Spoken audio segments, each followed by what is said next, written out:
Well, we're finally here, guys. The last Spyro game to make a video for. Unless I play the 45 million handheld games at some point. Anyway, this is The Legend of Spyro, Dawn of the Dragon. Unfortunately, it is the PS2 version. I know many of you told me the PS3 version is better in every way, and from what I've seen of other people playing it, I totally agree. But I couldn't secure a genuine copy anywhere here in South Africa. Also, shipping it over would cost an absolute fortune, and that's not even accounting for the price of the game on eBay. Emulating it was an option, but currently there isn't a decent enough PS3 emulator out there to be able to do so. I did actually try, and the emulator I used was constantly compiling shaders whenever I reached a new area, which meant choppy, stuttering gameplay with textures popping in and out. Not pretty. But hey, if you guys would prefer I had genuine copies, you know I do have a Patreon page. Supporting me there means I could potentially buy these overpriced games that probably won't work, and you'll have my undying love for doing so. Just saying. Anyway, back to the topic at hand.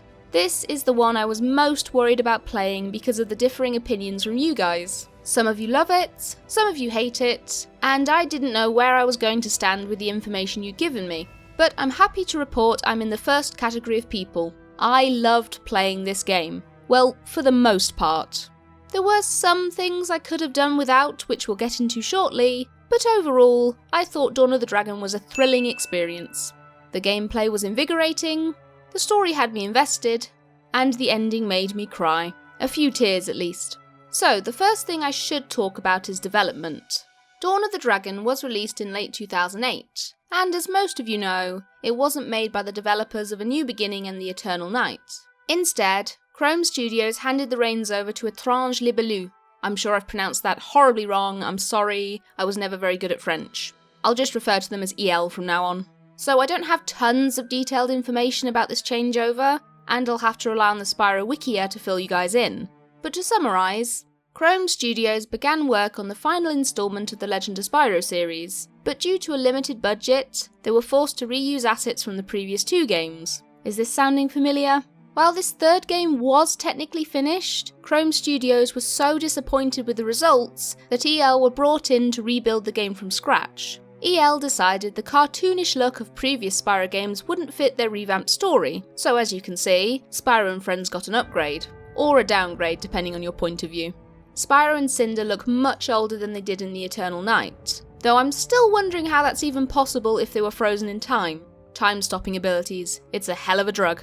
Anyway, Spyro's toned up quite a bit, evening out his face and body features so he looks less like a winged stick with big head mode on, and more like the legendary purple dragon he's supposed to be. He's still got that stupid snout though. Oh, I just want to punch him right in the nose. Cinder's been changed up too. While she was a cute little chunky monkey with stumpy legs in The Eternal Night, she's been thinned out a lot in Dawn of the Dragon, with longer limbs and a narrow angular face, probably to make her bear more of a resemblance to her adult form we saw in A New Beginning. There are two things I don't like about her new design, however, and this is being really nitpicky because I can, ha ha. Firstly, she looks too purple. In A New Beginning and The Eternal Night, she was quite obviously a black dragon, sometimes greyish depending on the light. But no matter where I was in Dawn of the Dragon, she looked purple, and this really bugged me. I know it shouldn't because it's just a game, but purple is Spyro's thing, damn it. Yes, it could be that due to Malefor's power and past influence, he slowly morphed her into a purple dragon, and that theory does ride, given that she can wield more than one element in Dawn of the Dragon, and can even use special abilities previously only known to Spyro. But she was greyish-black in The Eternal Night, and then frozen in time for 3 years. You can't change colour when you're frozen in time. The second gripe I have is the fancy jewellery she wears. Where the heck's it come from? Again, I'm assuming EL wanted her to be more in line with her adult form in design, and after doing some digging, there was supposedly a cutscene showing Cinder putting the jewellery on, wearing it as a reminder of her unwilling servitude to Malefor, and as a way of facing her fears of becoming his slave once again. It's a shame this idea was scrapped, as it could have added an extra layer of depth to Cinder's character, and helped players sympathise with her more, but hey, what do I know, I'm not a game developer. Anyway, rant over, for now. And before we talk any more about character design changes, let's actually get into the story.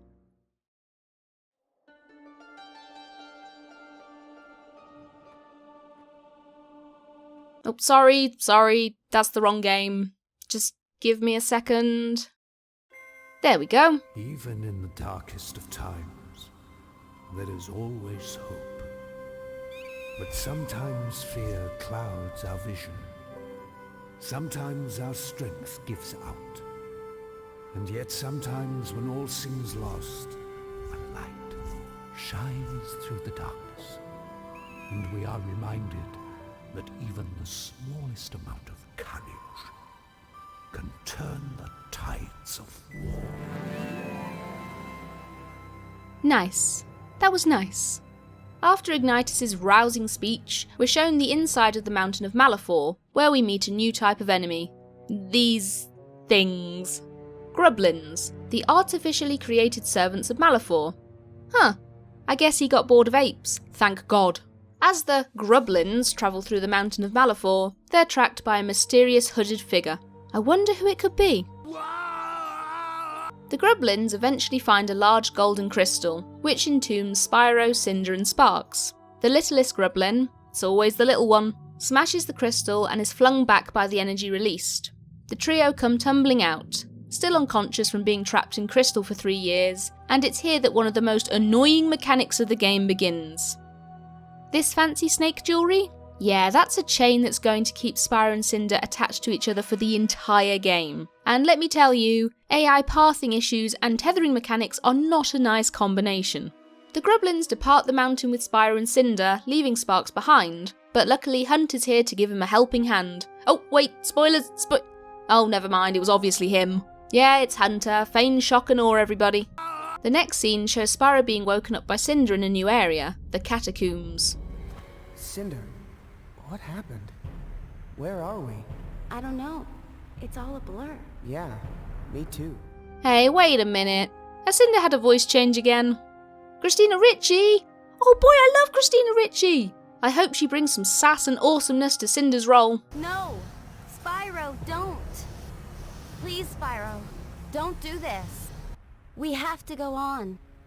He wanted us to. Never mind. I think this goes to show that you can't always just bring in a Hollywood star and expect them to be able to voice act decently. Sometimes she's okay, and at times I found her endearing to listen to. The Dark Master's puppet. I was, but I'm not anymore. I'm not proud of the things I've done. But other times Richie sounds bored, like she only took on the role because she needed the money. I don't know, maybe I'm the only one who thinks that, but I think Mae Whitman would have been better in the role. At least we know she can voice act. Come on, now's our chance! Just go! Get up, Spyro! We're not leaving without you! The two dragons realise they're not alone, as the torches light reveal hundreds of Grublins watching them from above. As Spyro and Cinder try to leave, they realise a device on the platform is interacting with the chains around their neck, preventing them from moving off said platform. Oh, this can't be good. It's not long before the little green Grublin people attack the two, and it's here we learn the basic controls of Dawn of the Dragon. I'll take this opportunity to talk about the combat. So, A New Beginning and the Eternal Night had fighting, right? It was very simple though, and mainly consisted of me mashing circle over and over until the annoying enemies in my way died. This has been completely revamped in Dawn of the Dragon, and in my opinion, it's for the better. The biggest change is that you don't have to stick solely with Spyro. Yep, it's Cinder's time to shine, baby. In fact, I spent the majority of the game playing as her, really just because I could. I mean, who wants to play as Spyro with his stubby nose and goofy face when you can be a badass sexy black dragon? I'm not a scaly, I swear. And then there's something even cooler that unfortunately I couldn't test out with the emulator: cooperative play. Another player can drop in or out whenever they like and control the other dragon, which has its advantages and disadvantages. It's always good to have another player who can tag along because, from my experience of playing the game, the AI is pretty useless at times. An extra player wailing on the bad guys means they obviously die faster, and their dragon also gains experience points for levelling up abilities, meaning you could have 2 maxed out dragons at the end of the game. In single player, I frequently found the dragon not in control would refuse to participate in fights, and therefore not gain as much experience as the other. The downside to playing with somebody else is the single screen and snake chain mechanic. Now obviously I haven't actually played this co-op, but I can imagine there'll be a few disagreements over which way to go, as the tethering mechanic won't allow you to split up. and if one of you falls off a platform, for example, it's going to be difficult for the lost player to get back to where they were without their partner coming to help them. The joys of a single screen in co-op. Anyway, in terms of combat, it's pretty much your average hack and slash. You've got your light attacks, your heavy attacks, your combos, you can grab and hold an enemy to bash him around a bit more, you can even fight in the sky. Something that sounds pretty cool, but doesn't really work out because of this game's lack of a lock-on button. There's also your typical combo counter at the top right of the screen. Thank you to viewer Boonchak for pointing out the 3 achievements that are linked to this combo counter, which is great for achievement hunters on the PS3 and Xbox 360, but not so much for us lowly peasants with the PS2 version. But for the most part, at least, the combat is enjoyable in Dawn of the Dragon. Never thought I'd say that for a Legend of Spyro game, but miracles do happen from time to time. I'll go into more detail about combat throughout the video. For now, let's get back on track.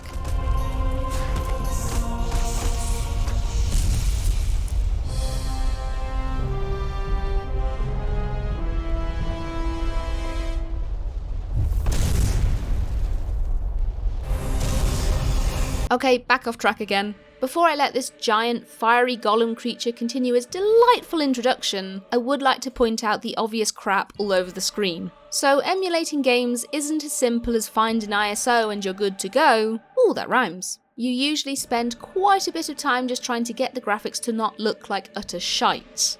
After much cursing and restarting, I did manage to get the game to look relatively okay after this fight, and even somehow got rid of that awful bloom that's all over the screen. I think the game looks better for it, to be honest. Just to give you an idea of how bad the bloom is, watch this. See what I mean?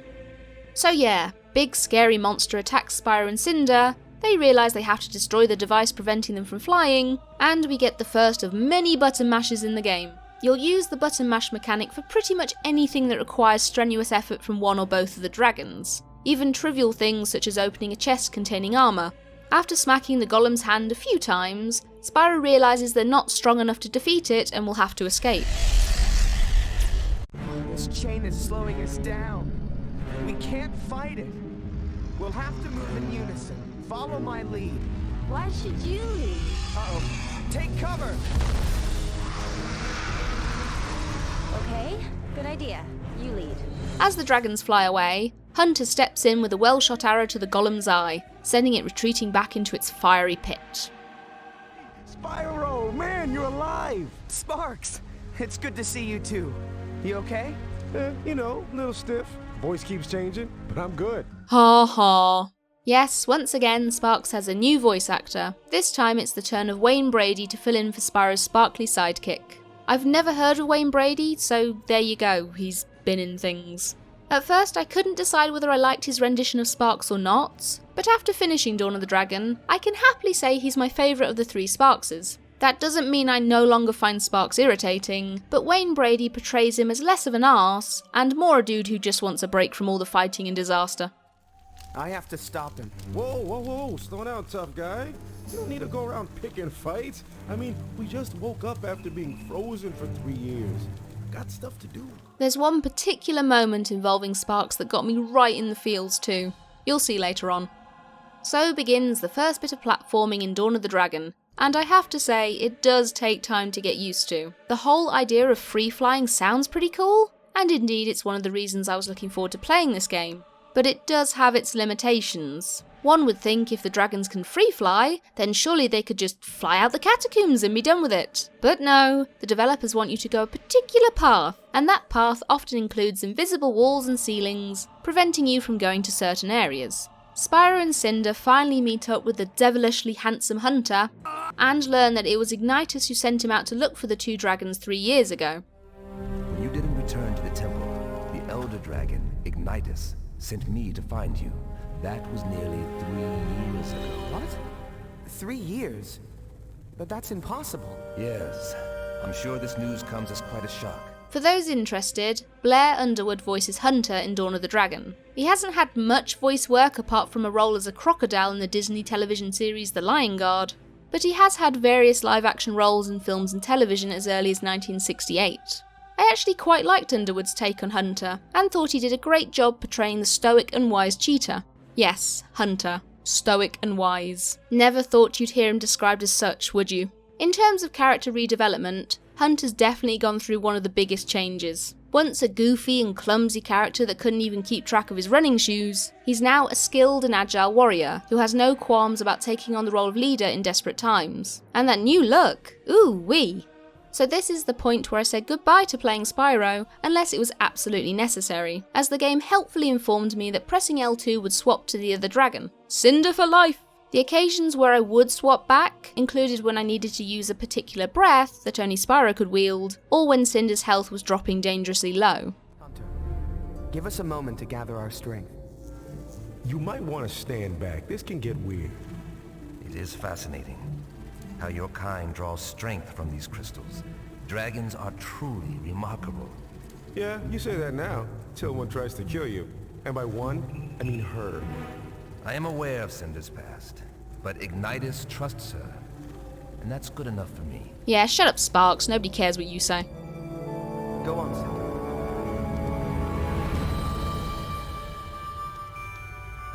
Spyro, Hey, it's the Chronicler dude! Purple Dragon, you can wield many abilities that others cannot. Fire, electricity, ice, and earth.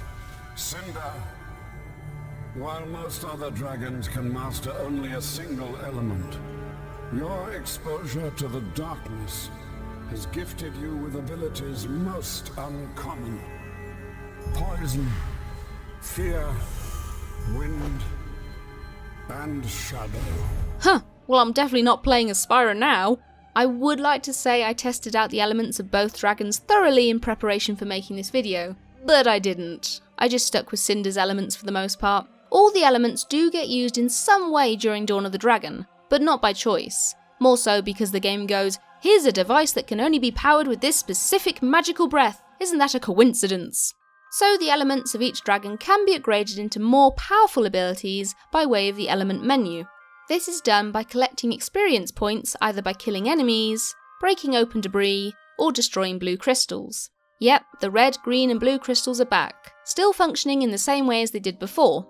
Each element has 3 stages, with the experience points required going up exponentially each time. Now, I think it's all down to personal preference, but my favourite abilities were Fear, because of the massive damage and stun capabilities of Phantom Fright, and Poison for its damage over time effect. Yes, technically Spyro's Fire Breath does the same thing, but Cinder's way cooler, so who cares? Honestly though, there's so many uses for the various breaths in Dawn of the Dragon, both in combat and exploration. Some of them I didn't even realise I could do until halfway through the game, which definitely warrants a replay at some point.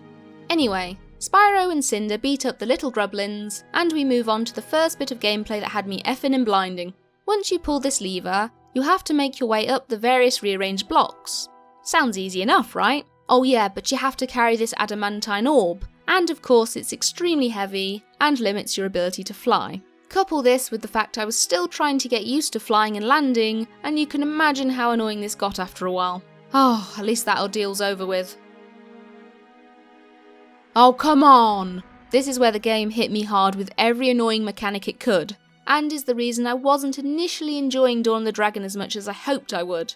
You need to fly to each platform and climb the vines up to the top of this area, all while fighting the camera, areas that look reachable but aren't really, and of course your partner who's decided climbing isn't for them and refused to budge from the ground, which, thanks to the snake chain, sends the dragon you are using plummeting to the ground as well when you switch characters to see where the other one is. This is one of the reasons I hate the snake chain mechanic. So often my playable dragon couldn't move simply because my partner was stuck on an object or just refusing to climb. When you're nearly at the top, the lava golem makes an appearance once again and tries to squish the annoying little dragons.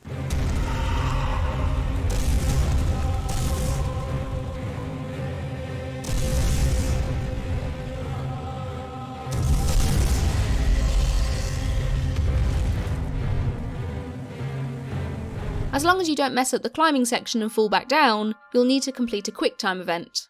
Yep, those are in the game too. And then watch as the golem screams in pain from the water hitting its body. This causes it to lose an arm before retreating once more, leaving behind a dark crystal for you to destroy. It isn't natural. That crystal radiates with dark magic. Destroy it quickly. These crystals also deplete your elemental magic, so you can't wail on them with your most powerful abilities, a mechanic that will be used a lot throughout Dawn of the Dragon. It was at this point the game told me about elite enemies, helpfully informing me that there was one right behind me, at the foot of the waterfall. Well, this could be pretty fun. I like a challenge after all.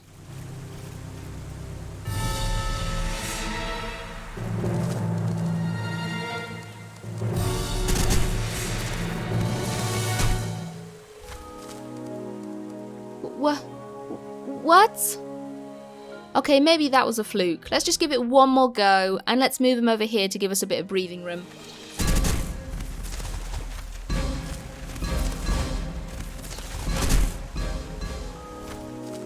Yeah, okay, I don't know what to do. You'll find an elite enemy or two in almost every chapter, but seeing as I couldn't even defeat the first one, I gave them a wide berth for the most part. This is Dawn of the Dragon, not Dank Souls after all. We come to the final section of the catacombs, which requires us to blow a horn in order to open the doors to escape. The horn. It must be part of some sort of locking mechanism. Honestly, why not just a lock and key like normal folks? I agree with Sparks on this one, this is kinda dumb design. Turn the wheel, lower the horn, kill the attackers, and use Cinder's wind breath to blow said horn. Hurry up and open the door! Open! Fun speculation time! According to the interview with Jared Pullen, the lead concept artist for the Legend of Spyro series until it was revamped, Cinder's original element before she was corrupted by Malifaux was supposed to be wind. He and a new beginning lead artist, Bruno Rhyme, discussed this together, with Pullen stating, "We had a conversation that Cinder was the product of her conditioning and not inherently dark by breed or nature. We toyed with the idea that she was a flyer and had connections to the air, to storms, and specifically to the wind. This would explain why her wind element seems much less evil than fear, poison, and shadow, and also why she happily lived in a stormy lair in a new beginning as a corrupted adult dragon. Anyway, back to the story. Once the horn's blown, the golem appears again and tries to eat Cinder. Button mash her to safety and watch as the band escapes out the catacombs.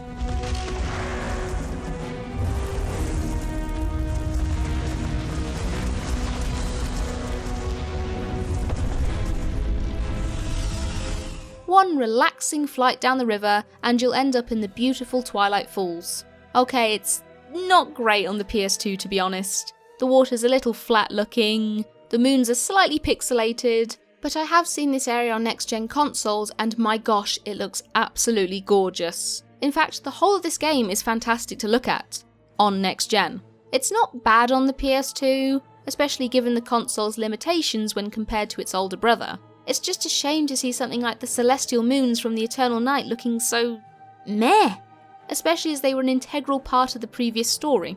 The graphic issues aren't limited to the environment either. So many of the enemies look like weird pixelated blobs that it's hard to tell whether they even have basic facial features. I'll give you an example.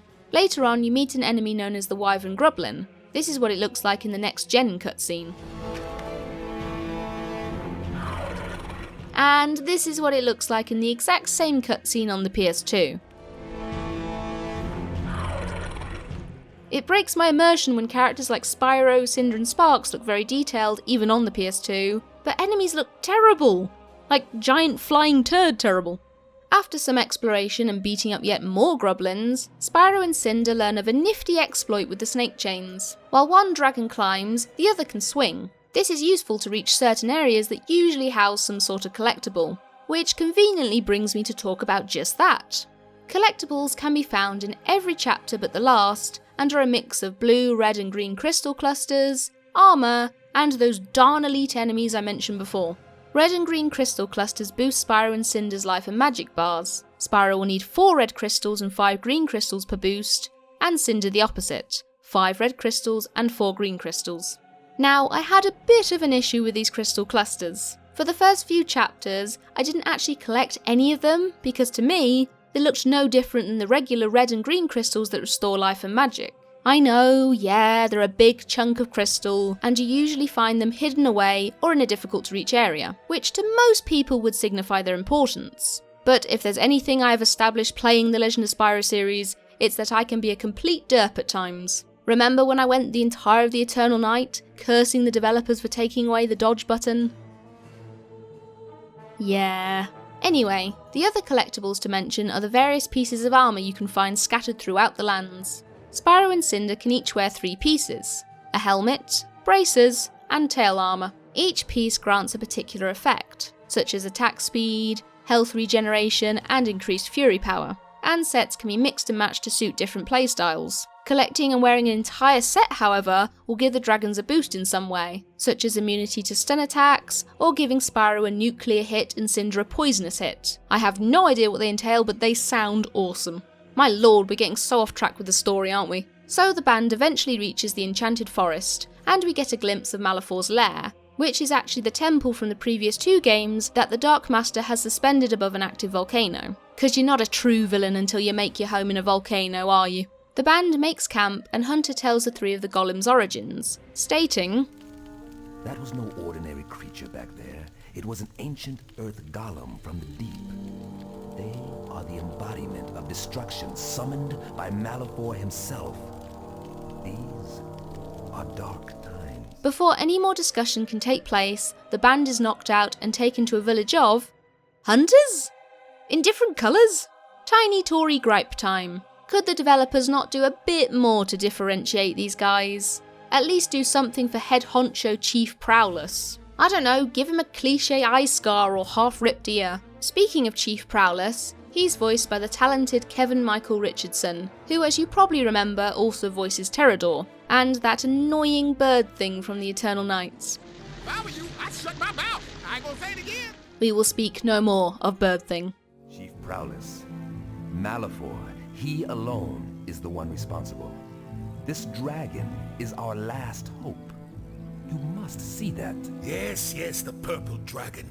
I know the story, but unlike you, I have not forgotten what they say Malefor was like when he was young, and I have not forgotten either what she has done. Man, is everyone an ass to Cinder in these games? Forgive and forget, guys. Before this argument can get any more heated, a horde of grublins attack the village, giving Spyro and Cinder a chance to prove themselves to the cheaters. Now, I assume the goal was to kill the grublins before they could burn every building down to ash, but I genuinely couldn't tell whether I was actually helping or adding to the problem with Spyro's fire breath. You're making it worse!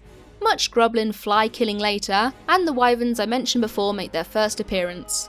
God, I hate the PS2 graphics. I'm with everybody else who told me this. Don't play Dawn of the Dragon on PS2, it is ugly. Ugly?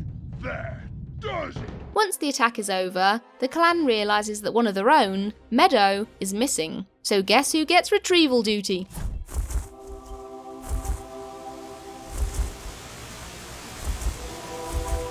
Ah, it's that beautiful opening theme from A New Beginning. I suppose this gives me the opportunity to talk a little about Dawn of the Dragon's soundtrack. Okay, here I go. It good. No, really, this has got to be my favourite soundtrack from the Legend of Spyro series. Maybe not the entire Spyro franchise, because Stuart Copeland's work will always have a special place in my heart, but I am a sucker for dramatic orchestral themes, which Dawn of the Dragon has aplenty. One of my favourites is the Floating Islands theme, which is actually one of the calmer pieces in the game.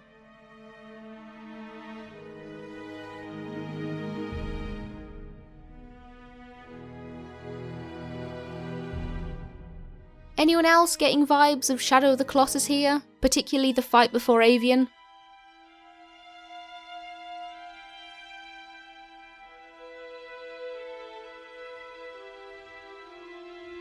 For something more dramatic, I'd have to go with either the Core of the Destroyer theme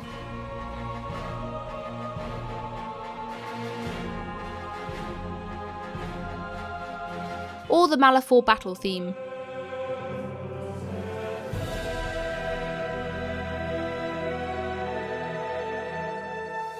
Even if I hadn't named them, you could probably tell you're fighting something big and nasty when these play. You've got the orchestral choir, the trumpets, the clash and bang of cymbals and drums. What more could you want from boss fight music?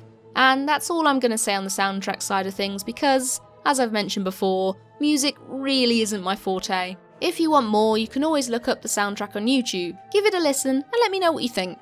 Now we come to one of the most spectacular areas of the game. At least if you're playing on a more powerful console. My favourite thing is the draw distance. Obligatory, and this is what it looks like on next gen. Regardless of the graphic upsets, the Valley of Avalar is quite fun to explore and offers the best free-flying section in the game.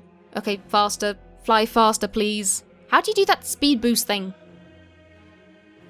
Oh really? Why can't I get up there? Just fly up! Yes, yes, yes! Oh.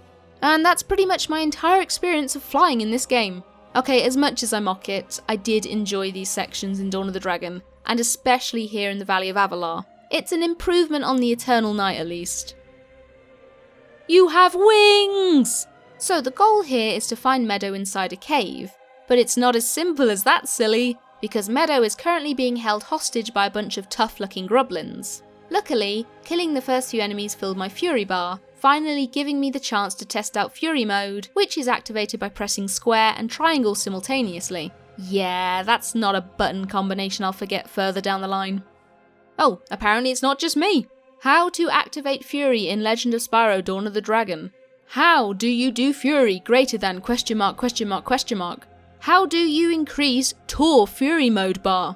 How do I do Rage mode again in Spyro Dawn of the Dragon? So what actually happens when you activate Fury mode? Well, for starters, Spyro and Cinder jump up into the air and are surrounded by elemental energy, much like in A New Beginning in the Eternal Night. Except this time, the animation lasts a few seconds, and the move itself isn't a one blast murders all job. Nah, you've got to work for your kills, so spam those buttons, spam, spam, spam. In this mode, Spyro and Cinder's attack speed goes up quite a bit, and they'll also have access to a new breath, Ether, or Convexity Breath, or Fury Breath if you prefer.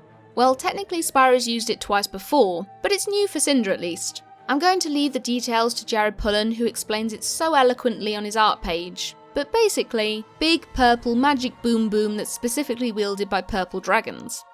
Well, Cinder can wield it too, but we talked about this at the beginning of the video. Also, Jared Pullen himself states, when Malefor corrupted her, the darker aspects of his power were transferred, aging her, rapidly accelerating her growth, granting Cinder access to the wild darkness that was ordinarily beyond her nature. In this way, it is plausible that the very ember of the Ether ability, in this case Dark Ether, became known to Cinder. So, blast Grublins to smithereens and free Meadow.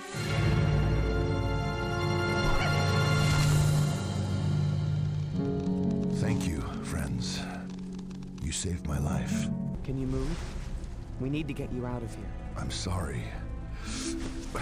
I'm afraid my leg is broken. Oh, of course it bloody is. Just go back to the village and tell them where I am. Wait a second. That's Fred Tatas, that guy. He's done so many voice acting roles that it's impossible to name them all. But a few notable ones include the Hulk in various Marvel-related shows, Kakazu in the English dub of Naruto, and my personal favourite, Soldier 76 of Overwatch fame. The guy's one of the best voice actors in the business. And you give him a tiny role as Plot MacGuffin with a broken leg. Shame. If we return without you, he'll likely assume the worst. Yeah, and blame us for it. Oh, the fool. I understand. Or you could just tell Prowless you found Meadow, but he has a broken leg and you need help to move him? No? Okay, we'll go down the tedious route. And I mean tedious. So, you need a boat to move Meadow, but before you can get the boat you need the weights to launch it. Oh, but there's more. The weights are locked in the supply cave, and the only dude who has a key is a crazy hermit living at the other end of the valley. Look, even Spyro doesn't want to go through with this. Come on buddy, you can't hide in there forever. Oh Jesus Christ. One dragon removal from wall later, and Spyro and Cinder head to the hermit's hidey hovel. Now, this section of gameplay absolutely sucked. Of course, you can't just fly down the river to the hermit because there's a convenient strong wind blowing, so you have to make use of the climbing vines and the ability to link jumps and wall run. I don't know what it was, I think I might actually be an idiot, but for the life of me I could not master wall run. Every time I tried, Cinder would either fall off during the wall run, launch herself off to the side, or not even attach at all and merrily glide back down to the floor. Oh come on, this is torture! Oh my god, finally. No! I hate this frigging game. If I had this on disc, it would be snapped in half and frisbeed out the window. I swear to... Oh.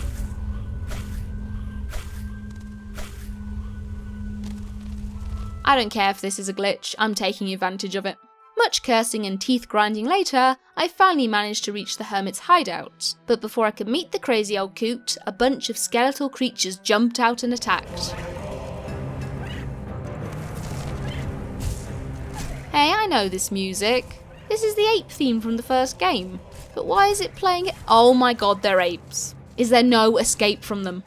Why have you returned here? What do you mean? I've never been here before. Not you. Okay, this is slightly creepy. Can we just get the key and get out of here? You are the Black Dragon. Cinder, the terror of the skies. I'm not proud of the things I've done. Oh, is it that simple to turn your back on Malifaux? You can run. You cannot hide, Cinder. Are you okay? I'm fine. I'll be fine. Well, I am not. Was I the only one who was freaked out by that guy?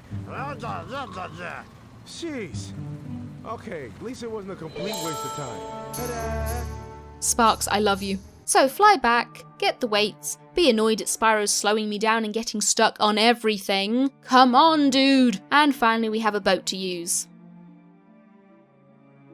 This is a pretty clever use of the tether mechanic actually, one that'll crop up a few times throughout the game. As one dragon holds onto the boat, the other flies downriver to pull it along. But of course, it's not a simple case of drag the boat and reach Meadow, because along the way those pesky grublins will slow Spyro and Cinder down by extending the various nets along the river. Can't I just enjoy the peaceful boat ride game? You've come back. Thank you. Oh Jesus, what is that? No problem at all. I did all the work. I'm just kidding. I really did. I know what you guys are thinking, but this isn't an emulator glitch. It can happen on genuine copies of Dawn of the Dragon 2. Sheesh, come with a jump scare warning next time, game. So the trio head back to the cheetah village with Meadow, and Prowlus does his "I'm a big doofus" speech before handing Hunter a piece of paper that will allow them access to Warfang, the Dragon City. Moving on to the next area, and I'll let Hunter give you some backstory on Warfang. I've never seen the Dragon City before. It was built long ago by the moles in honor of their friendship with the dragons. Before Malifaux, dragons were quite revered. Shh.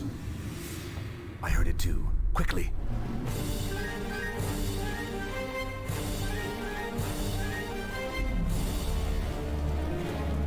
It has begun.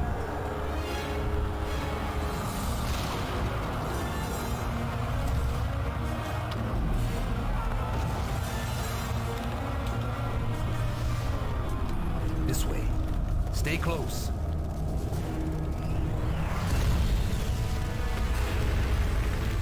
Hunter becomes separated from the group when falling debris splits them up, but he tells the trio to go on without him and find Ignitus. As usual, there's something else that needs doing first, and this time it involves a bunch of moles trapped in a burning building. Now, given that this game has spent the majority of the time going, "Look, your breaths are so nifty and have multiple uses," I figured I had to use Spyro's ice or Cinder's wind in some way to put out the fire. Oh no, that's far too easy for you, player. No, we need you to go to the adjacent area, turn a wheel to fill a pool with water, go to another area, pull a lever to retrieve some buckets, head back to the pool, fill the buckets, and then dump it onto the fire. Oh yeah, and we need you to do that 3 times, even though there's only 2 of you capable of finishing this task. So go back and get another bucket, please. There, wasn't that so much more fun than using those pesky ice and wind breaths? Thank you. You saved our lives. No big deal, risking our lives, saving people, dodging danger, taking it to the man. It's an occupation. Look out! Siege engines! They're sending in their war machines!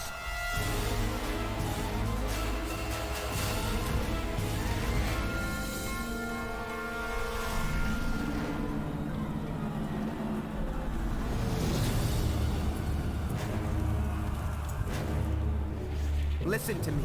Everyone who can still fight must go to the ramparts. The rest of you run. Get under cover.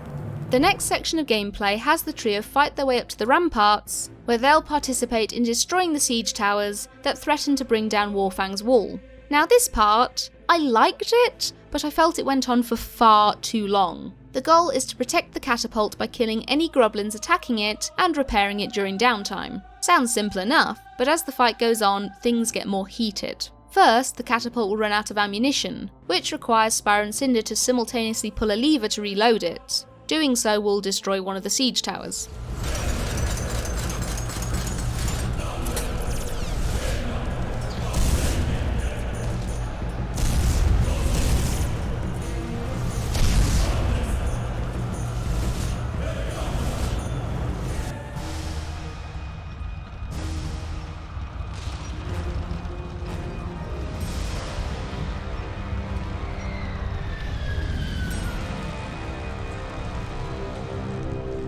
It's gonna shoot! Next up, a siege tower will reach the wall and spill out annoying little grublins, so it's up to Spyro and Cinder to kill the pests and destroy the dark crystal powering said tower. Bear in mind you still have to keep an eye on the catapult's health, and you can't simply smack the crystal 3 times and be done with it. This thing can take a hit, and is guarded by a never-ending supply of grublins and one big meanie with a shield.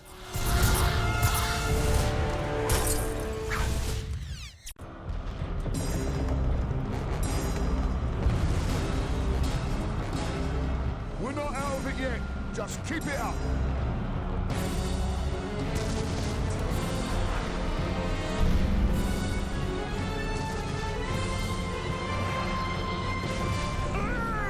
Oh no, he's dead.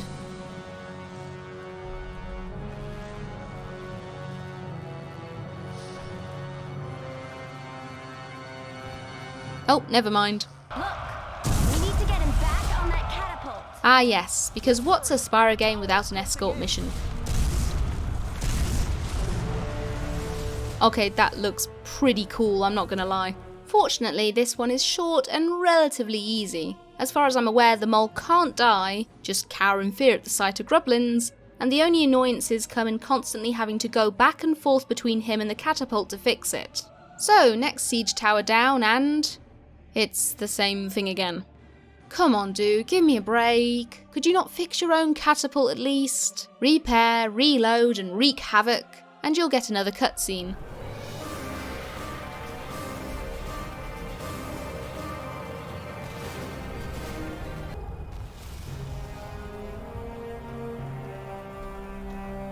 Follow me!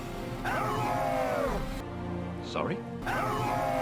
So destroy 2 more siege towers, reload the catapult one last time, and watch as it shoots Grond the battering ram. Oh wait, that was Lord of the Rings. Watch as it shoots generic no-named battering ram. What a tedious fight. Seriously, that took me like 25 minutes. Nearly half an hour of running back and forth along a wall, doing the same 3 tasks with an escort mission thrown in. It's not on the same level as the Eternal Knight's notorious pirate ship section, but still, ay ay ay. Close the gates! Close the gates! Don't let it in!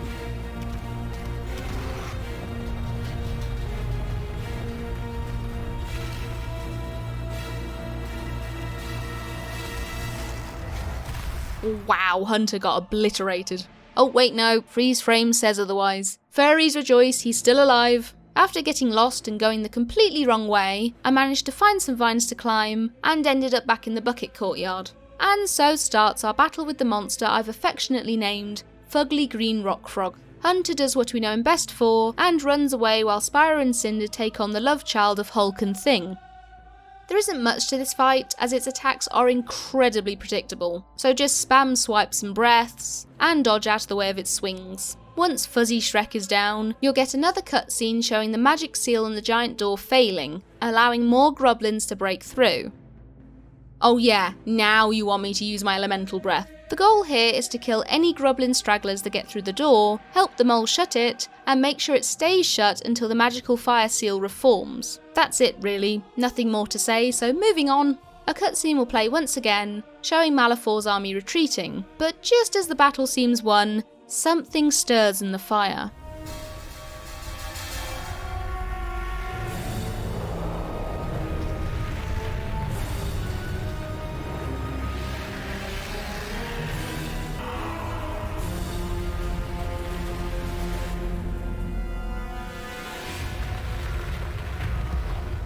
It's in the earth beneath us! All of you, run! Run!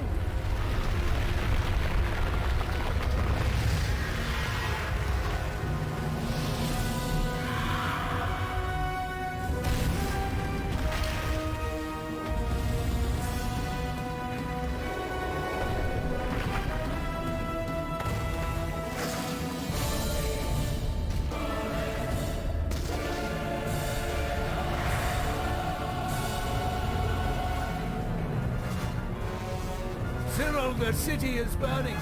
See what you can do about it. Voltaire, try to distract its vision. Toridori, follow me. We'll attack it head on. I was wondering when you guys would make an appearance. You could have helped out in the ramparts, you know. Now, as dangerous and dramatic as this next bit of gameplay looks, it's actually really easy, and a little lackluster when compared to the last two sections. It could just be I was getting fatigued from the constant fighting and needed a break, but there are no breaks in war. Also, I would like to mention that for all its ugliness on the PS2, the graphics here aren't bad. Sure, there are no embers in the air and the textures are a little fuzzy, but it's definitely an improvement on the Valley of Avalar.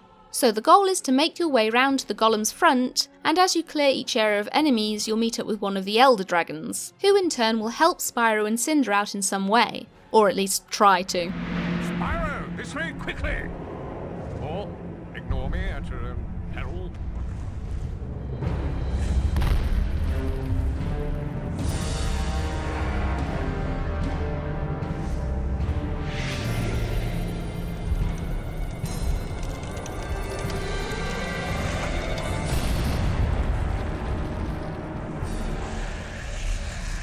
I like that wall clipping. That is some nice wall clipping.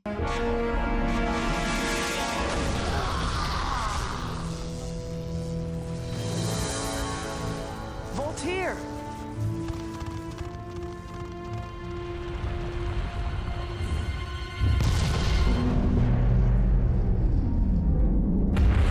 The two dragons eventually come face to face with Diablo, the golem, sorry, and so starts the final battle with the fiery beast.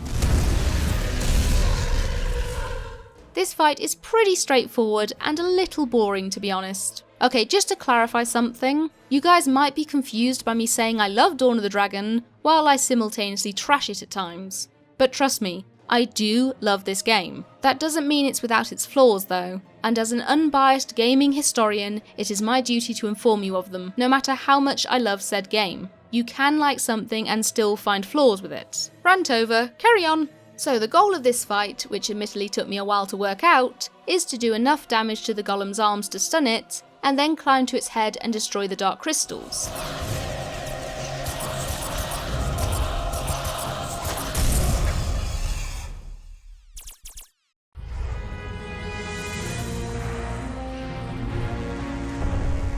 It's at this point Toridori finally makes an appearance. Yay!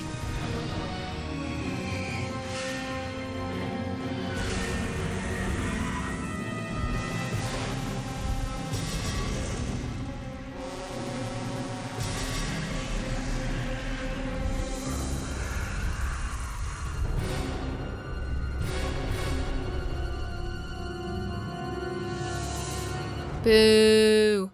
So Spyro and Cinder are left to finish the golem by themselves. And it's the same routine as before, except the game makes you climb these annoying vines to reach the other dark crystal, which I of course messed up, meaning I didn't reach the golem's head in time, and had to repeat the process all over again. Once the other dark crystal is destroyed, the golem will climb further up.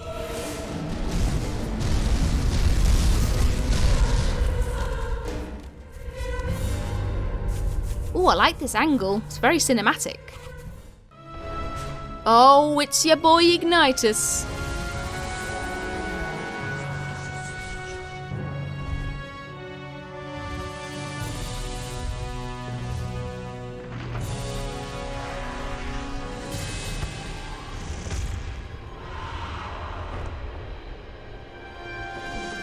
Oh, well, it was nice to see you again.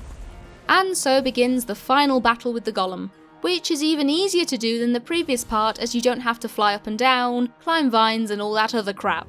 Smack the golem's arms a number of times, and it will eventually keel over in exhaustion. Use this opportunity to run to its hand and begin the God of War simulation.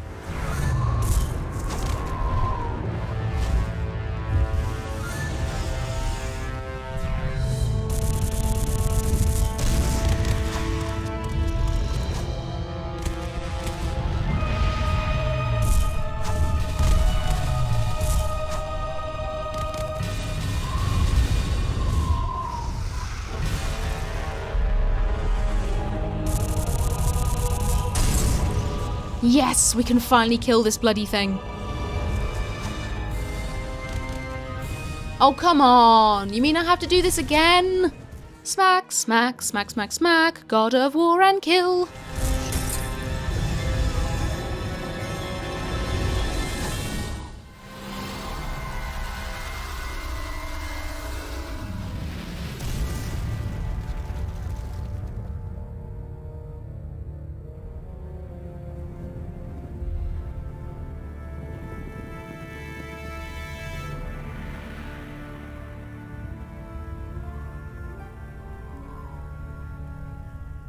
Ignitus.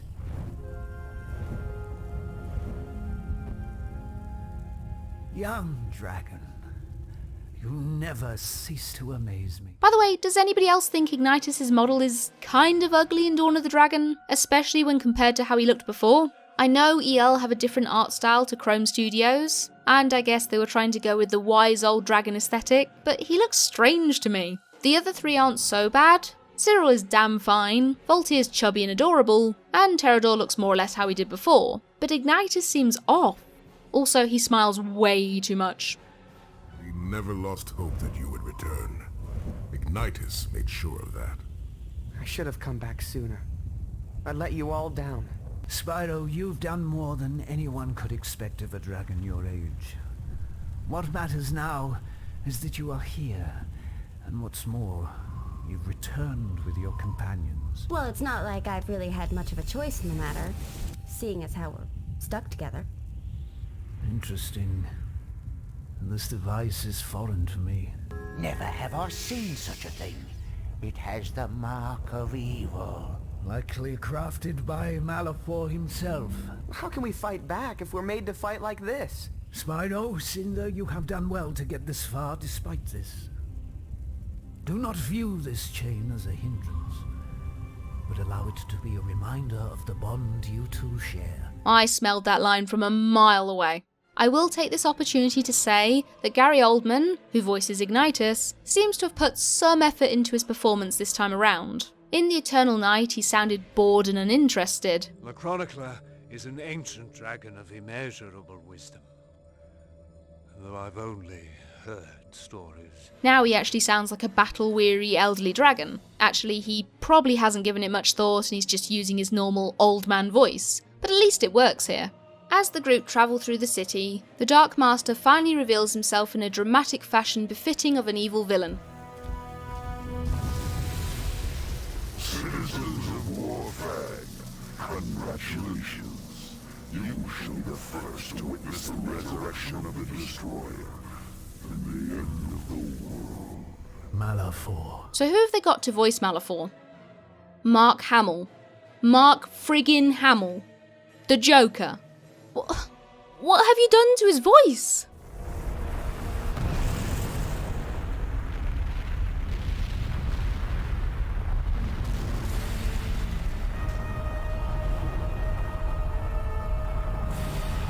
By our ancestors. What is that? The Destroyer has commenced its journey to form a ring of annihilation. The belt of fire will spread across the surface of this world in a torrent of fire bash. There will be no escape. If you're going to filter and distort his voice to the point he's unrecognisable as Mark friggin' Hamill, you may as well have got Kevin Michael Richardson to do Malefor's voice and saved yourself the money. Aye. Nor do I.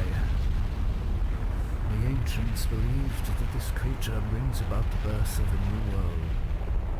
See? That sounds like a good thing. By issuing its destruction. Oh. Would you stop smiling? This is a tense moment. Yeah, that's better. Possibly catch up with it. To set out in pursuit would be useless. Then we shall wait for it to come back and intercept it before it completes its circle. We must pass underground if we are to possess the element of surprise. Besides, it is our only hope of getting into position in time without allowing Malefor to know the city has been left unguarded. So begins the next section of gameplay, which I really enjoyed, might I add. Spyro, Cinder and Sparks have to travel into the ruins of Warfang without the Elder Dragons, as the gates can only be opened from the inside. The goal here is to awaken the 4 dragon statues with crystal keys, which will in turn open the gate. But to do so, you'll have to complete 4 different puzzles in order to retrieve said keys. On top of the challenges being quite enjoyable to work out, the ruins of Warfang aren't bad to look at either, even on the PS2. Well, for as much as you can see them thanks to the ever-controlling camera. Come on, developers, don't give me a huge and interesting area to travel through, and then refuse to let me look at it. So the puzzles in question come with a variety of challenges, carrying weights across a chasm, using elements such as fire, electricity, fear and shadow to activate mechanisms, and of course, monster slaying. Not only do almost all the puzzles end with a big bad to kill, the ruins are teeming with undead apes. As I said before, there's no escape from them. And no, I will not stop using that joke. Once a puzzle is completed and the key has been picked up, the trio can ride these, wind tunnels back to the starting area to place the crystal key. Repeat 3 more times and you're done. Before we finish this area though, it's worth showing you the mural Cinder finds of a certain purple dragon. Spyro, look at this. Whoa, whoa, whoa. Is that supposed to be you? They're all worshipping you. That isn't me. It's Malefor. Look at this place. The ancestors must have trained him here. They had such high hopes. The trio open the gates and meet up with the others, and then the whole gang set off through the ruins. As they walk, Ignitus and Spyro have a little heart-to-heart. Malefor is about to destroy everything. But you seem so calm. I don't imagine Malefor would expend all this effort if it did not feel threatened. But why should he? Throughout our history, there is only known to have been 2 purple dragons. Like Malefor, your powers go far beyond what you might imagine. He knows this. Malefor could have accomplished anything, but instead chose evil. Why should I be any different? Because I know you, and your heart would not allow it. Because I believe you are destined for great things, to bring about a new age, an age of peace. And I do not see what role destruction will have in that age.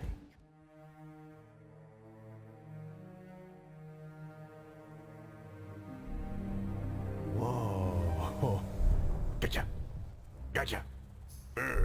Gotcha. Take that. Squishy. Oh, keep it up, Sparks. I think it's working. Can I have more of this, Cinder, Christina Ricci?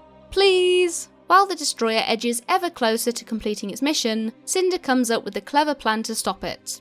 Fill the canyon with water from the nearby dam. Cinder, you're a genius. I have my moments. Please, more of this. While the others distract the destroyer for as long as possible, Spyro, Cinder and Sparks head to the dam to open the floodgates. Ah yes, the aerial combat I mentioned before. A pain in the arse. Seriously, why is there no lock-on in this game? Okay, I'm going to try and summarise this part because I didn't find the area as entertaining as I hoped it would be. So the goal here is obvious. Flood the canyon. But to do so, you'll need to pull out these lock things, and the only way to do that is to retrieve the weights from each side of the dam and place them underneath the locking mechanisms. Once the weight is in place, use the tethering mechanics to pull the lock out.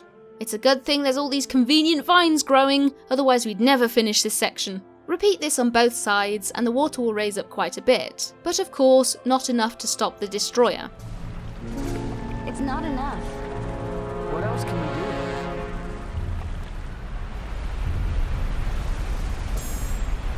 We have to let all the water out, all at once. No. Here's what we do. We have to let all the water out, all at once. Oh, did Wayne Brady complain he didn't have enough lines in this part or something? So take the elevator up, because dragons can't fly, kill some hideous looking grublins, pick up the weights, place them on the lock at the top of the dam, pull the lock and watch the water come flooding in.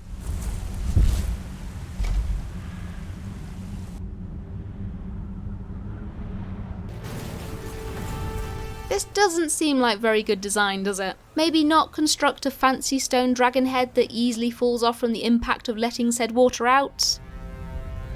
Wait, hang on. I've seen this before. But at last, the whole of Azeroth will break. Oh wait, I forgot. World of Warcraft Cataclysm came out in 2010, so in effect this copied Dawn of the Dragon. Also, you could easily replace Malefor's voice with Deathwing's and probably not notice the difference.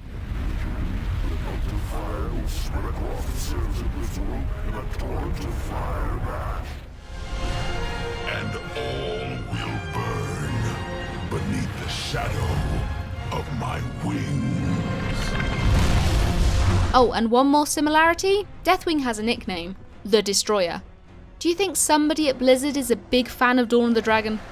Anyway, the water does its job and slows down the Destroyer, giving Spyro and Cinder a chance to take out the dark crystals powering it. Oh, this bit of gameplay. It went on for far too long for my liking, mainly because trying to find all 12 crystals is such a chore. You'd think this would be an epic Shadow of the Colossus moment, trying to find the creature's weak points to take it down once and for all, but no.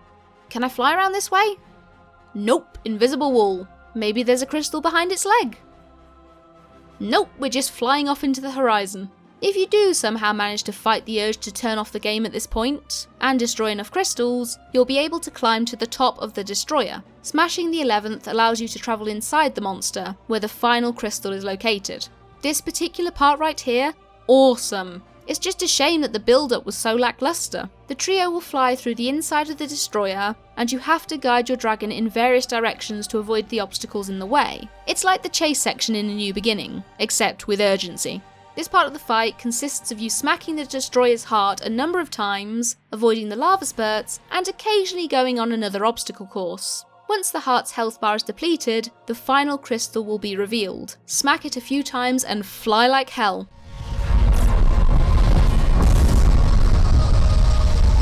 Let's get out of here. I know I'm only spamming X to keep flapping here, but man, this felt so epic.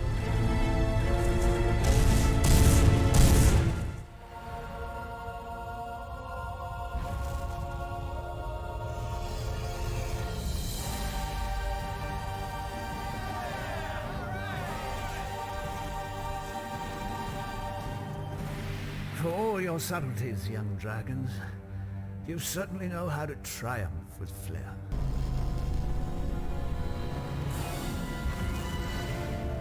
No. Yep, I'm so glad I did that 35-minute section for no reason whatsoever.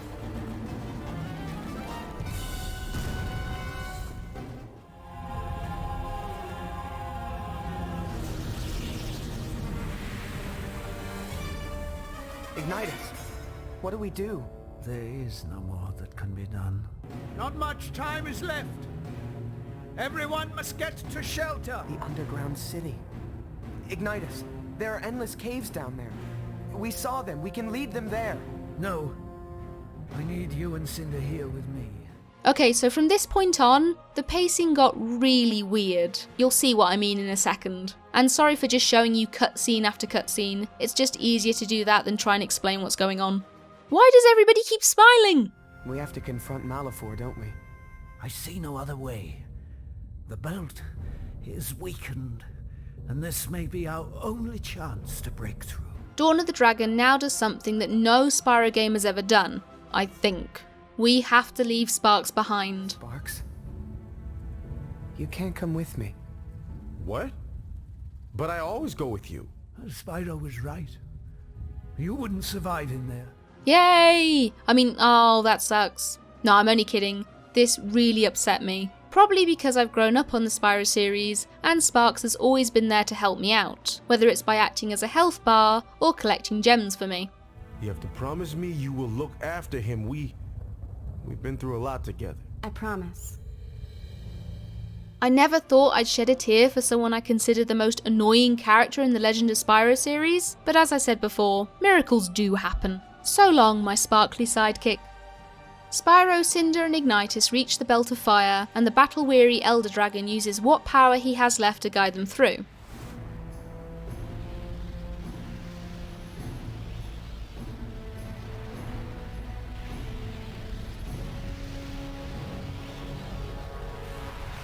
Ignite us. Let's turn back. There's got to be another way. Spyro. Cinder. I have never done right by either of you. Allow me to do this. What are you saying? My path ends here, but yours lies beyond this. Draw strength from each other and follow your heart. It will never fail you. Now go. Go. Go!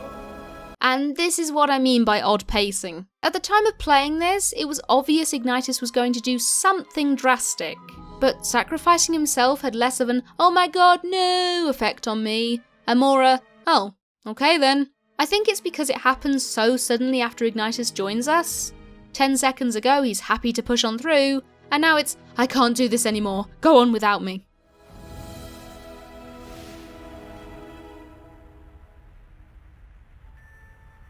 Ignitus! No! Spyro, stop! It's too late. You can't do anything for him now. No, he isn't gone. Spyro, let it go. Let it go! No. And it just gets worse. No! Spyro, don't! You can't stop. You're right. Only you can do that. Please, Spyro, don't do this.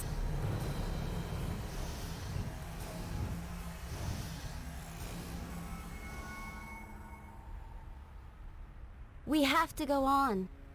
He wanted us to. It wasn't supposed to be like this. This whole scene just annoys me, and I don't know what's worse. Spyro suddenly going dark side, Christina Ricci's lack of enthusiasm during this tense moment, or the fact it's so easy for Cinder to calm Spyro back down with one line. I think viewer IDM summed it up best during one of our rants about the game on my Discord. It wasn't supposed to be like this. I feel so alone. You're not alone. And just when you thought it couldn't possibly get any worse than that cutscene, we have the burned lands to traverse. Compared to what came before, this whole section is utter shite.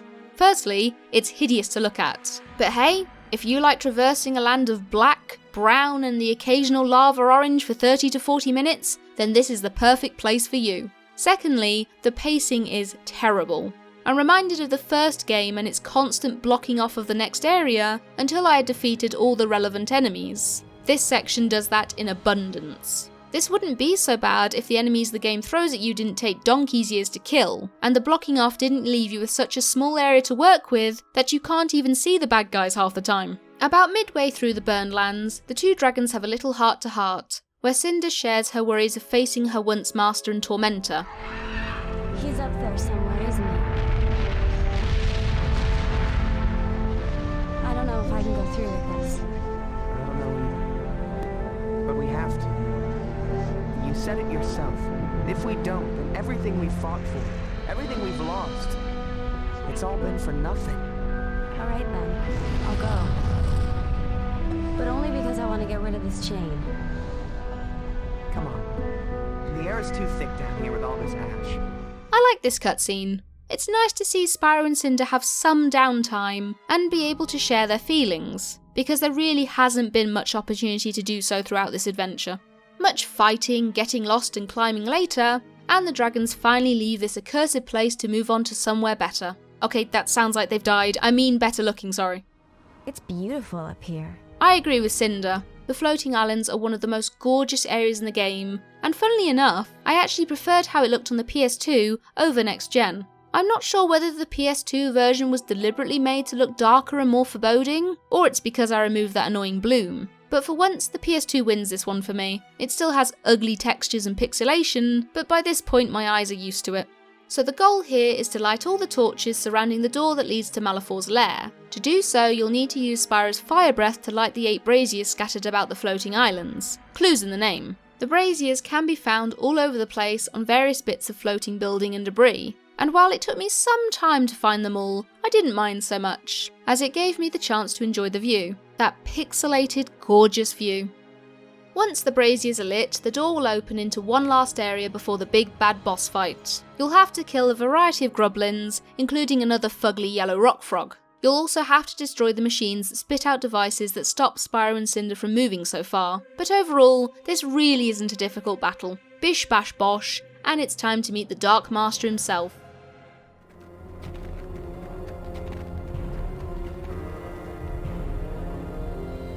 Are you ready for this? I'm scared. Just stay close to me. And so, the beginning of the end. But first, evil villain monologue. At long last, my guests arrive. Such determination to get here. It seems we share other qualities besides that of our color. Again, why would you bother putting Mark Hamill in this role if you don't make Malifaux sound like Mark Hamill? Don't listen to him, Spyro. Don't listen to anything he says. So weary. Allow me to make you more comfortable. There, that's better, isn't it? The least I can do for you, Cinder. After all, you've done so much for me. You used her! I used her, she used you. What does it matter, really? What does he mean? What? He doesn't know. Tell me what? How she lured you to Willa's souls. How she tricked you into freeing me. You're lying. Freed me, Spyro, and you will bring me back. And we have sinned at the fat for that. This isn't a major flaw of the game, but why do all the dragons have these weird baleen plates instead of teeth? Cinder? Is it true? No. I don't know. I don't know anymore. Oh, I think you do. But perhaps you do. Cinder!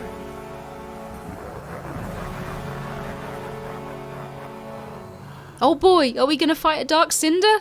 Yes! I've been waiting to fight her again since A New Beginning. This is gonna be awesome. You've always been wrong. Why won't you fight back?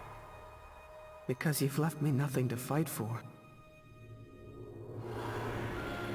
God damn it. There's always something.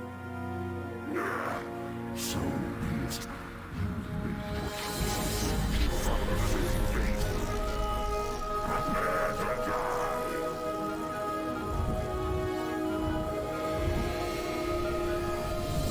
Spyro and Cinder chase after Malifaux, which means it's finally time to take down the Dark Master once and for all. You with me? I'm with you.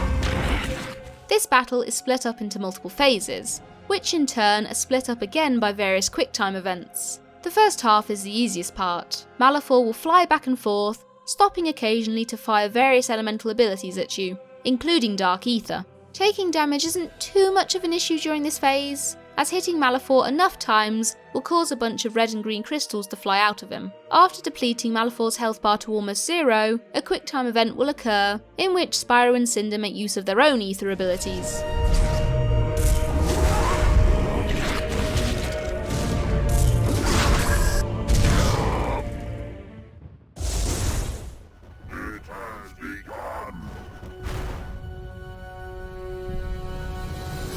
Oh crap, I forgot we were supposed to be stopping that thing.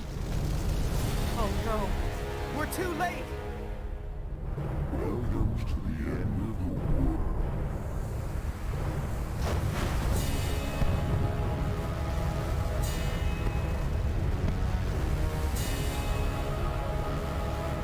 Well, that's everybody they've ever known and loved dead.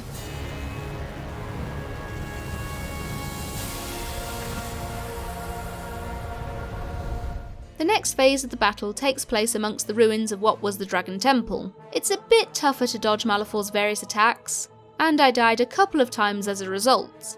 But as long as you spam da dodge button and remember to keep flying, you should be okay. Deplete his health bar once again, and it's time for another QuickTime event. Players love those, right? At least they're pretty badass to watch.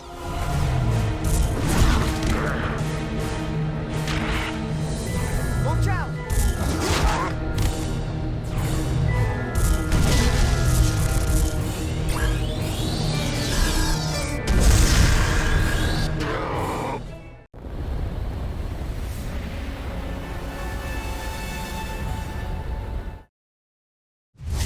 Oh my god, we're still not done. So, in this last phase, Malifaux will use a Dark Ether shield to protect himself. You won't be able to land any attacks on him, but keep whacking his shield until the Fury bar is full. See where we're going with this?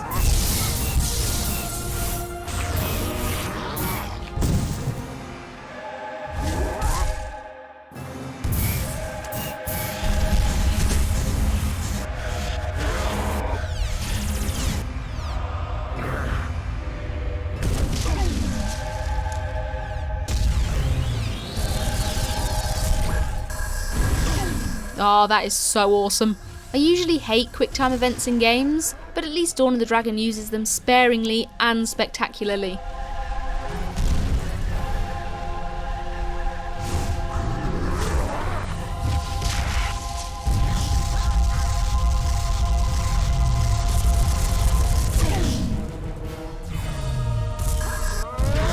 Right, I'm going to let this cutscene play through before I make any comments, as it is the ending of the game. Speaking of you. Cannot defeat I eternal.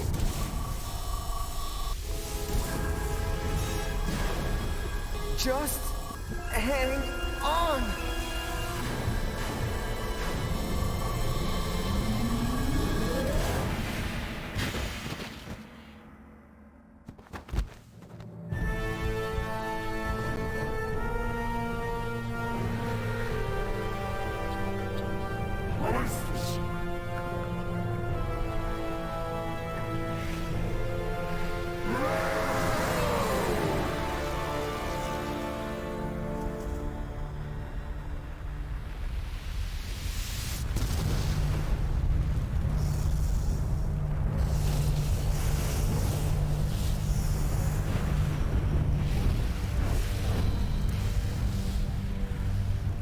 Spyro, I'm sorry.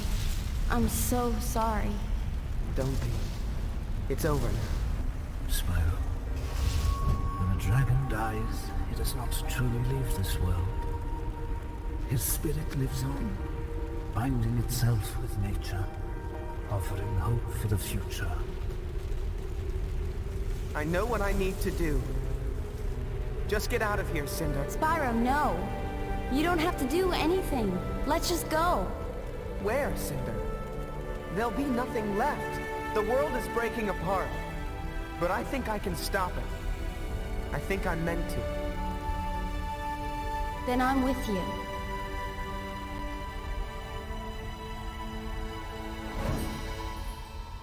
I love you.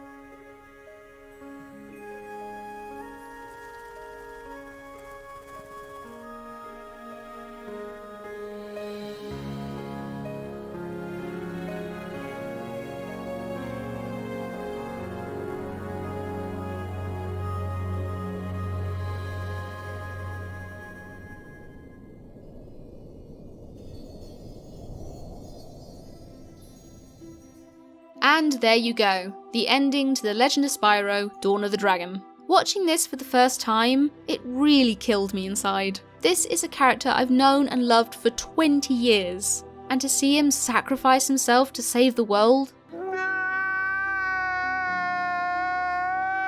And let's not even get started on Ignitus's final words to Spyro, or Cinder confessing her love for him. Right in the feels, game. Right in the feels. I do have some questions and issues with the ending though. My biggest one being, what the heck happened to Malefor? We see him standing on a giant purple crystal, then a bunch of ghostly dragons pop out and suck him in. What is the crystal supposed to be? I've read on the Spyro Wikia page that it's the Earth's core, which kinda makes sense, given Spyro, Cinder and Malefor's location at the bottom of a volcano. But why is it spewing out spectral dragons? And why does it suck in Malefor? Is he dead now? Or still alive trapped inside the core? Who are the ghosts? Ancient dragons that once taught Malefor? Just some random dragons that have passed on and bound themselves with nature, as Ignitus put it? Maybe even Ignitus himself, given they bear a resemblance to him.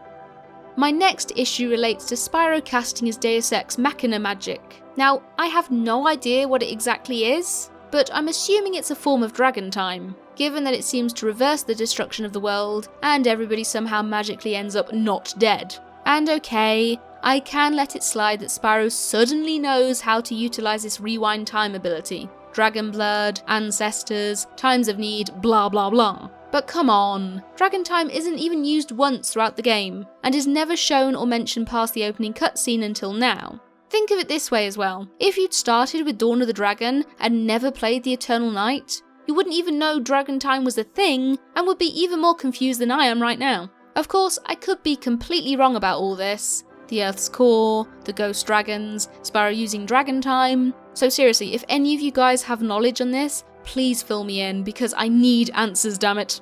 Regardless of the issues I have with it, the ending to Dawn of the Dragon genuinely had me shedding a few tears. Luckily there's still the post-credits cutscene to show you. But before I get to that, just take a few seconds to enjoy the beauty that is the credits theme, performed by the composers of the Legend of Spyro soundtracks themselves, Gabriel Mann and Rebecca Newell. This is the darkest night. Stars have all faded away. Quiet upon this world. Now I'll just let you enjoy the post-credit cutscene without me rambling on. Speaking of Bizzle.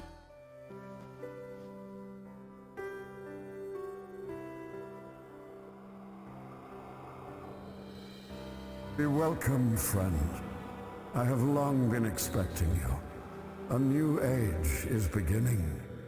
With each new age, a worthy dragon is chosen to chronicle the many triumphs and failures of that age. This has been my duty for many millennia. And now, Ignitus, I pass this honor to you. And what of Spyro? Is he? That is the question, isn't it? You see, each time a dragon dies, a new page is written in this book. I've done my best, but I can't seem to find any trace of Spyro.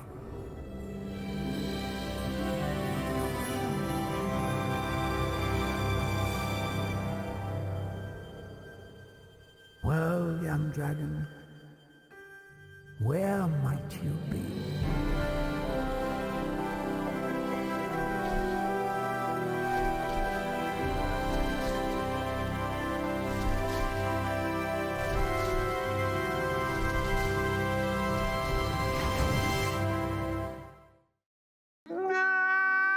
You know what? I should be annoyed that the developers weren't brave enough to truly let Spyro, Cinder and Ignitus die, but honestly, I'm glad they went the route they did. The three dragons have all gone through their personal struggles and strives over the years. Spyro left behind everything he's ever known, and had a huge burden placed upon his shoulders. Cinder was tormented and poisoned for most of her life by Malefor's dark magic.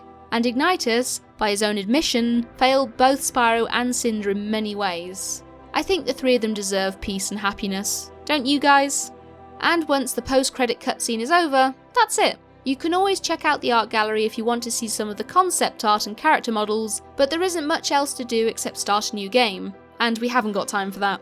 All those crystals I missed though. So, what did I think of Dawn of the Dragon? Well, to reiterate what I said at the beginning of this video, I loved playing this game. Yes, it has its flaws. Yes, there are a few plot holes. Yes, Malefor's voice sucks donkey balls. But this isn't enough to mark it as a terrible game, and the positives far outweigh the negatives. The story kept me interested and was truly epic. The areas for the most part were well designed and gorgeous to look at least on next gen. The combat, while tedious at times, was far more engaging than in the previous two games. Having the choice to play as Spyro or Cinder was a breath of fresh air, and I loved the relationship the two had together. Having prior knowledge that Spyro and Cinder would eventually fall in love had me rolling my eyes at first. But the relationship grew on me as time went by. The quiet moments where Spyro comforts a frightened Cinder, or when she reassures him he isn't alone, they were some of my favourite exchanges in the entire game. Even Sparks, arguably the most irritating character in the Legend of Spyro series, had some memorable moments. Leaving him behind before travelling through the Belt of Fire really hurt my soul. And let's not forget his best scene. The PS2 version definitely needs work, however, because my lord, that's shit ugly to look at. Knowing how beautiful the game is on next gen makes me desperately want to get my hands on a PS3 copy and give it another go. Not just for the graphics, but also because there's so much I missed out on seeing and doing. There are all the collectibles I absent-mindedly walked past, those nasty elite enemies that I avoided like the plague, and apparently some nifty armour sets that give the two dragons permanent ether. You know what? I'm kinda sad. I've been working on this video for the past couple of weeks, what with playing the game, writing a script and editing it all together. And knowing this was going to be the longest video yet, I couldn't wait to get it done. But now it's actually sunk in that this is the last Spyro game I needed to do a video on. Man, I need a drink. Anyway, that's my extremely long video on the Legend of Spyro Dawn of the Dragon. I hope you guys enjoyed watching it, and if you did, please leave a like. It really helps me out after all. And before I go, shout out to my biggest Patreon supporters, Ray Bungart, Albert Rodriguez, Austin Rosenbaum, Thomas Hinton, and Ross Ward. Thank you so much for watching, guys, and I'll see you in whatever I play or talk about next. Bye bye!